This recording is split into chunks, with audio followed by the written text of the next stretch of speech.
बच्चों, मैं आज आपको रासायनिक अभिक्रियाओं के प्रकार यानी कि रासायनिक समीकरण बनाने का तरीका सिखाऊंगा। बात समझ आई? तो वैसे तो ये काफ़ी बच्चों की ये शिकायत रहती है कि हमको समीकरण बनाना नहीं आता, क्योंकि मैं यहाँ पर कई बच्चों को पढ़ाता हूँ, तो उनमें से कुछ बच्चों को आगे क्लास में पहुँच जाते हैं, फिर भी उन्हें ये बेसिक नॉलेज के अभाव के कारण उन्हें समीकरण बनाना नहीं आता है। आगे केमिस्ट्री में बहुत सारी दिक्कतों का सामना करना पड़ता है। तो मैं आज कुछ चीज़ों के आधार पर मैं आपको बताऊंगा कि किस प्रकार से समीकरण को बनाना है। जैसे मैंने ये एक 1s2 2s2 2p6 3s2 3p6 4s2 ये एक मैंने ये लिखा है आभाव के नियम से, ठीक है। इससे पहले वाली वीडियो में मैंने आपको बताया था। तो इसका एक तो नंबर एक इसका उपयोग करना है, क्योंकि इलेक्ट्रॉनिक विन्यास निकाल करके ही हम किसी तत्व की संयोजन क्षमता को जानते हैं, और उसकी संयोजन क्षमता तब आप ये भी बात जानते हैं कि वो तत्व इलेक्ट्रॉन खोएगा अथवा इलेक्ट्रॉन ग्रहण करेगा। इलेक्ट्रॉन खोना और अथवा ग्रहण करना ये उसके बाह्यतम कोश पर में उपस्थित इलेक्ट्रॉनों की संख्या के आधार पर निर्भर करता है। तो देखिए, जैसे मैंने पहले लिखा है रासायनिक अभिक्रियाओं के प्रकार, ये इसमें पहली क्रिया दी है योगात्मक तथा संयोजन क्रिया, ठीक है। तो अब देखिए मैंने यहाँ पर लिख रखा है ये जो है अभिकारक है। इधर हम क्या लिख रहे हैं इसको, ये अभिकारक है। अभिकारक का मतलब ये होता है जो तत्व अथवा यौगिक जो रासायनिक क्रिया में भाग लेते हैं वो अभिकारक है। बात है। तो इसमें एक तो है सोडियम। क्या है? सोडियम। क्या चीज है? सोडियम। दूसरा तत्व है ऑक्सीजन, ये अणु के रूप में। तो सोडियम के बाह्यतम कोश में इलेक्ट्रॉन की संख्या 1 है। देखो इसका परमाणु क्रमांक 11, मैं समझाने की कर रहा हूँ। यहाँ देखिए इसका परमाणु क्रमांक सोडियम में कितना है? 11 है। तो 11 का मतलब 2 8 1 कैसे 1s2 2s2 2p6 और 3s1, यहाँ 1 आएगा, 3s1 आएगा। तो उसमें 2 और 8 और 3s में 1, तो 1। तो इसके बाह्यतम कोश में 1 इलेक्ट्रॉन यानी 1 डोनेट करेगा। तो इसको मैंने एक प्लस का चार्ज लगा दिया समझाने के लिए, ठीक है। अब देखिए ऑक्सीजन का परमाणु क्रमांक 16 है, 2 8 6, वही 1s2 करके 16 के लीजिए, 2 2 4 10 2 12 12 6 18 का मतलब हुआ 2 ज़्यादा हो गए, इसमें से 2 कम कर दी, तो यहाँ 4 आएगा, 3p4 आएगा। बस है 3p4 आएगा। तो हमारे पास इलेक्ट्रॉन विन्यास बनेगा 2, इन दोनों का होगा 8 और 2 ये 4 ये 6, 2 8 6 हो गया, सही है। यानी कि 2 इलेक्ट्रॉन ग्रहण करेगा, इस पर 2 निगेटिव चार्ज आना चाहिए, सही है इलेक्ट्रॉन। तो ये 2 हमने माइनस प्लस कर दिया समझने के लिए। तो अब हमने क्या किया, सोडियम की संयोजकता कितनी हो गई? 1। सोडियम के बाह्यतम कोश में कितना? 1 इलेक्ट्रॉन, संयोजन क्षमता 1 लिख दिया। और ऑक्सीजन की संयोजन क्षमता कितनी है? 2, ठीक है। कौन सी? ग्रहण करने की प्रवृत्ति है ना, तो इसलिए हम 2 लिख दिए हमने। अब इसको ऐसे कार से करिए, Na2O हमारे पास बना Na2O,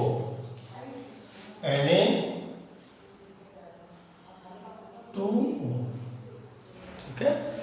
अब ये बन गया Na2O में। अब आप यहाँ पर एक और वर्ड देखिए, यहाँ पर S लिखा है। जो तत्व सॉलिड अवस्था में होता है, ठोस अवस्था में, उन्हें S लिखते हैं। और जो G लिखा है जो गैसीय अवस्था में होते हैं, हम उसे G गैस लिखते हैं। और L लिखते हैं जो लिक्विड अवस्था में होते हैं, तरल अवस्था में लिक्विड L लिखते हैं, सही। तो यहाँ पर ये हो गया Na2, ये गैसीय अवस्था में, तो मैं G लिख दे रहा हूँ आपको, आगे नहीं लिखूंगा। अब इसमें सोडियम जो है ऑक्साइड है, तो इसका नाम भी देखिए, नाम भी लिखना सीखिए आप, सोडियम। ये क्या पहले से, सॉरी इससे पहले बैलेंस करिए। तो यहाँ Na का 1 परमाणु है, यहाँ Na के 2 परमाणु दिख रहा है। ऑक्सीजन के यहाँ 2 परमाणु है, यहाँ ऑक्सीजन का 1 परमाणु है। तो आप यहाँ पर विषम संख्या, यहाँ सम संख्या है, यहाँ विषम संख्या है Na के, तो यहाँ पर आप 2 लिख दीजिए। जैसे ही आपने 2 लिखा तो देखिए यहाँ Na 2 हो गया, पर ऑक्सीजन संतुलित नहीं हुआ। ऑक्सीजन का परमाणु यहाँ एक ही है, ऑक्सीजन का परमाणु क्या है, एक है। तो अब एक होने की वजह से अब आप यहाँ 2 कर दिया, यहाँ पर 2 और यहाँ पर हम कितना करेंगे 4 कर दिया, ठीक है। अब Na2 2 हमने यहाँ कर दिया, ठीक है। तो आप देखिए सोडियम का कितना हो गया 2 दूनी 4, तो यहाँ भी 4 हो गया। ऑक्सीजन कितना 2 परमाणु, यहाँ भी 2 हो गया। बस हो गया, ये हो गई संतुलित समीकरण। तो अब ये जो प्राप्त हुआ ये हमारे पास आया, इसे कहेंगे उत्पाद। क्या कहेंगे, उत्पाद। अभिकारक और ये हो गया उत्पाद। तो किसी भी रासायनिक समीकरण में पूर्ण होने के लिए अभिकारक और उत्पाद का होना जरूरी है। अब इसका नाम भी लिखना हमें आना चाहिए। जैसे सोडियम, ये क्या कौन सा था, सोडियम था, और ये तत्व कौन सा है, ये ऑक्सीजन है, ऑक्सीजन। समझ आ गई। तो इन दोनों के नाम से सोडियम ऑक्साइड, सोडियम ऑक्साइड इड लगा देंगे। जो इलेक्ट्रॉन ग्रहण कर रहा है उसके पीछे इड लगा दे। इसको क्या कहें, ऑक्सीजन। सी जन हटा, ई जन हटा करके ऑक्साइड, सा की मात्रा लगा के इड लगा दे। इसका नाम हो गया सोडियम, सोडियम ऑक्साइड। समझ गए हो गया, सोडियम ऑक्साइड। तो ये हमारा समीकरण संतुलित भी हो गए और समीकरण पूरी भी हो गई। बात हो गई आपको। ठीक इसी प्रकार से दूसरी हम क्रिया जो है प्रतिस्थापन क्रिया अथवा विस्थापन क्रिया। ज़्यादा समीकरण इसलिए नहीं लेंगे क्योंकि आगे जो है वीडियो कुछ ज़्यादा बड़ी हो जाती है, फिर आप लोगों को भेजते हुए दिक्कत होती है उसमें। अब प्रतिस्थापन क्रिया, प्रतिस्थापन क्रिया में दिया हुआ है और विस्थापन जैसे जेड किया है, तो इसी प्रकार से इसको हम ये इस्तेमाल करेंगे। क्या करेंगे, यहाँ पर भी हम इसको इस्तेमाल करेंगे। देखिए प्रतिस्थापन क्रिया, जेड के परमाणु क्रमांक 30 है, तो इसके बाह्यतम कोश में 2 इलेक्ट्रॉन है, तो हमने इस पर प्लस का चार्ज, 2 इलेक्ट्रॉन खोने की स्थिति में है। अब ठीक इसी प्रकार से कापर का परमाणु क्रमांक 29 है, तो इसकी भी बाह्यतम कोश में 2 इलेक्ट्रॉन है, इसलिए इसको हमने प्लस कर दिया। सल्फर, ये SO4 में अब यहाँ पर देखिए इसकी संयुक्ता, ये मूलक है। सल्फर के बाह्यतम कोश में 6 इलेक्ट्रॉन है, हमने इस प्रकार से 6 इलेक्ट्रॉन बना दिए। ऑक्सीजन का एक परमाणु 2 इलेक्ट्रॉन ग्रहण करेगा, तो ये दूसरा परमाणु ये, तीसरा परमाणु ये, और चौथा, 4 परमाणु है इसलिए चौथा परमाणु जो बचा उसको वो संतुष्ट नहीं हुआ, इसलिए पूरा SO4 एक मूलक यहाँ से आकर ये इसके ऊपर माइनस का लगा दिया 2। देखिए समझ आ रही है। अब मैं इसको इसके साथ क्रिया करा देता हूं। तो जब इसके साथ क्रिया कराए तो देखिए Zn यहां पर लिखा है, Zn ये लिखा है Zn, तो Zn की संयुक्ता कितनी है 2, और SO4 मूलक है सल्फेट, इसकी संयुक्ता कितनी है 2, तो ये संयोजन क्षमता दोनों की 2 से 2 काट दिया अनुपात वाले अनुपात में, तो ZnSO4 बन गया हमारे पास ZnSO4 बना दिया हमने ZnSO4। अब बचा कौन सा, कापर, तो प्लस C, तो कापर क्या होगा, प्रतिस्थापन हो गया। तो अभी इसका नाम क्या था, जिंक। धनात्मक के दाब में कोई अंतर नहीं है, इसका नाम है कापर सल्फेट। तो मैंने जिंक को कापर, जिंक को सल्फेट के साथ कराया ना क्रिया, तो इसका नाम हो गया जिंक सल्फेट। समझ आता है, जिंक सल्फेट। और प्रतिस्थापित अलग कौन निकला, कापर, तो ये क्रिया कापर सल्फेट हो गई। इसमें अभिक्रियाशीलता को ध्यान रखा जाता है, जैसे काना मग अल्जन फैक्टू पटी हो, तो रासायनिक समीकरण उसके घटते हुए क्रम में बाद में बताऊंगा, ठीक है। अब अगला आता है द्विविस्थापन, ठीक है। तो ये इसका अभिकारक हो गया इधर वाला, और ये उत्पाद में प्राप्त हुआ। दूसरी है द्विविस्थापन क्रिया, जैसे यह लिखा है बैरियम क्लोराइड, ठीक है, बेरियम क्लोराइड। दूसरा सोडियम सल्फेट।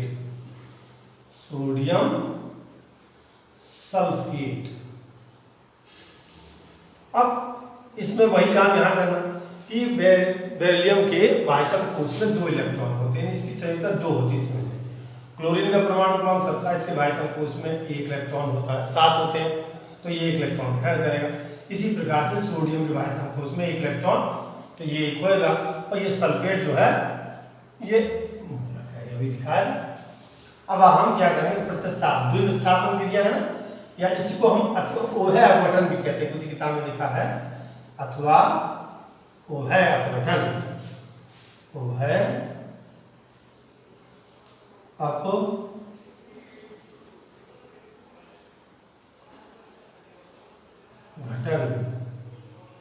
अभिक्रिया। ठीक है, तो बेरियम मैंने ये लिया, समझा गई। अब इसमें इस वाले धन के साथ क्रिया करा दीजिए। तो जब आप क्रिया कराएंगे तो Ba की संयोजकता 2 है, सल्फेट की भी 2 है, SO4 2। इस प्रकार से, इस पर करिए, प्रैक्टिस करिए, तभी आपको समझ आ जाएगा। तो हमने यहाँ लिख दिया BaSO4, नाम लिखना चाहिए हो, बेरियम सल्फेट, ये नाम हुआ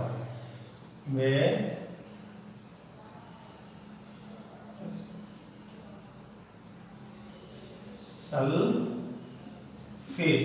अब इसका सोडियम क्लोरीन के साथ, तो हम कहेंगे प्लस लगाएंगे, सोडियम Na2Na और Cl का है, सोडियम क्लोराइड NaCl, तो हो गया सोडियम क्लोराइड। बस हो गया। अब संतुलित करने के लिए देखिए, यहां सोडियम क्लोरीन के 2 परमाणु हैं, यहां क्लोरीन का 1 परमाणु है, तो इसको 2 करने के लिए आपको यहां 2 बढ़ाना पड़ेगा। तो देखिए यहां सोडियम का भी 2 हो गया, तो सोडियम का भी 2 है, समीकरण क्या होगी, संतुलित भी होगा। समीकरण बनाने के साथ साथ संतुलन करना भी जरूरी है। तो इसमें क्या, ये अभिकारक है और ये उत्पाद होगा। तो अब देखिए अगला जो समीकरण है, वियोजन अथवा अपघटन क्रियाएं। वियोजन अथवा अपघटन क्रियाओं को, मेरा दस्तर उधर बिजी है, इसलिए मुझे हाथ से उठाना पड़ रहा है, ठीक है। उसके ऊपर कैमरा रखा हुआ है इसमें रखने के लिए, इसलिए क्षमा चाहते हैं। अब कैल्शियम कार्बोनेट जो है, यह है कैल्शियम कार्बोनेट, ठीक है, कैल्शियम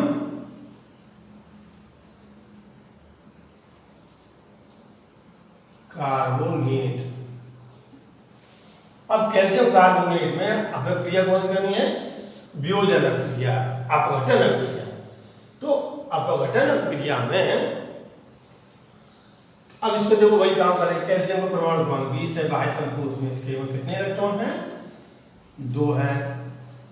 अब यहाँ कार्बोनेट ये मूलक है, तो देखो कैसे, कार्बन की संख्या कितनी है, 4, बाह्यतम कोश में 4 इलेक्ट्रॉन, 4 ऑक्सीजन का परमाणु कितने हैं, 3, तो एक ऑक्सीजन के परमाणु को 2 इलेक्ट्रॉन चाहिए, तो तीसरे को कितने चाहिए, एक्स्ट्रा, ये बच गया ना, इसने दिया इलेक्ट्रॉन खोया, इसने क्या इसने खोया, तो 2 इलेक्ट्रॉन बच गए। इसी मतलब कार्बोनेट की संख्या 2 है, बात है।